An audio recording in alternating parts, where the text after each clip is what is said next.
अस्सलाम वालेकुम। हर्बलिस्ट अली सुलेमान आपकी खिदमत में हाजिर है। अगर आपकी कमर में दर्द रहता है तो आपका हमदर्द है नेचुरल ट्रीटमेंट।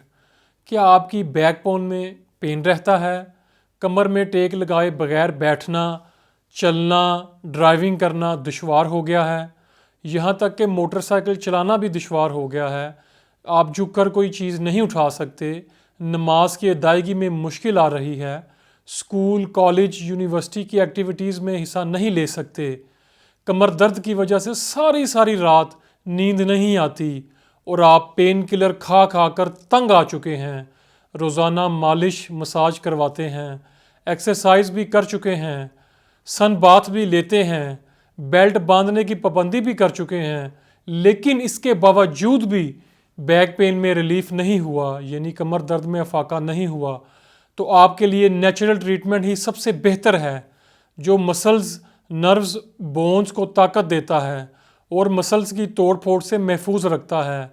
ये बहुत ही इफ़ेक्टिव और बेज़र ट्रीटमेंट है।